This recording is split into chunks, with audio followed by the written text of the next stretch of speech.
Hello and welcome to Bitunix, the world's fastest growing crypto and derivatives exchange.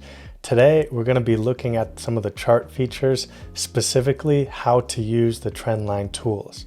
So the first thing we need to do is hop onto the charts within the Bitunix platform.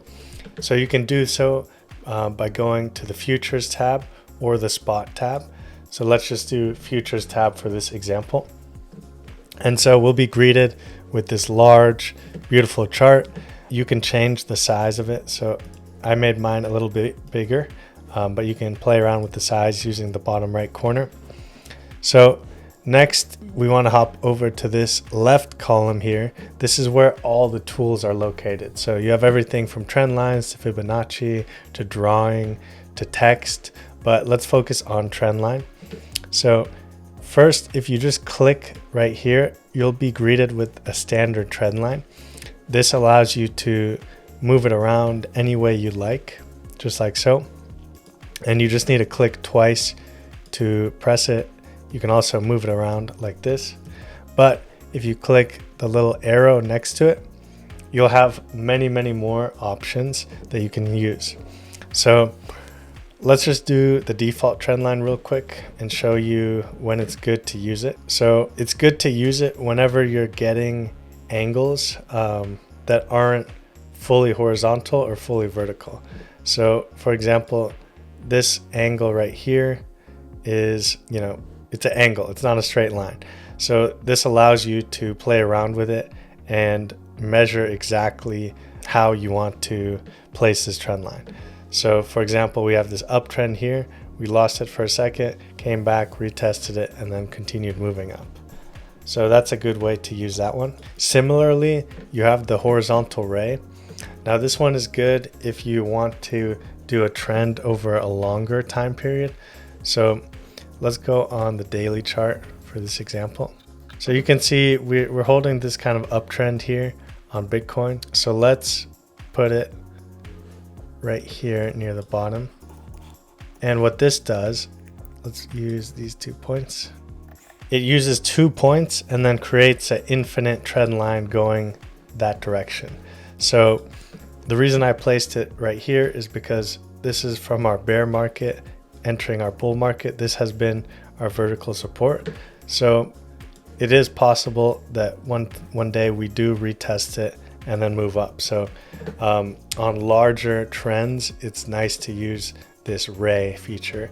And if you click into it, you can change how the lines extend and you can play around with it. But by default, it goes up and to the right. Next is the info line. This is just good for general information on the chart. So if I plotted it down here, and then I wanted to see all the way up there, I could see the percentage gain between the 2 points. I could see how many candles have been between that, and I could see the actual trend angle. So it's just a good little informative trend line here.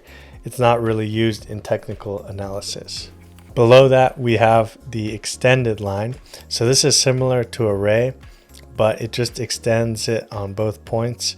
So if I wanted to do something like this, I can see that, this angle was used as support multiple times and even matches, just barely misses this one, but matches some prior data as well. And so we can know that if it retests this trend line, that might be support as well. So it's similar to a ray where it draws infinite lines, but it draws them in both directions. We just have a few more on the trend lines. So here's a trend angle. So this allows you to see the angle of a trend.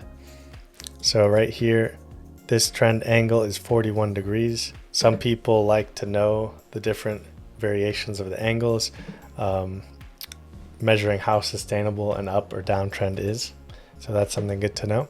Below that, we have the horizontal line. This is good for horizontal support. So right here was a previous all-time high. So you definitely want to mark out that because it has been used as support and resistance, and we'll probably come retest that in the future. And this sends out the angle of the trend line in both directions infinitely on the chart. Below that, there's a horizontal ray. So very similar. as in it only goes horizontal, but it doesn't go to the left. It just goes to the right. So if you don't want your chart to be too messy, this is a good one. Personally, I like to use this one a lot to mark out levels. Below that, we have a vertical line. This is good for measuring dates.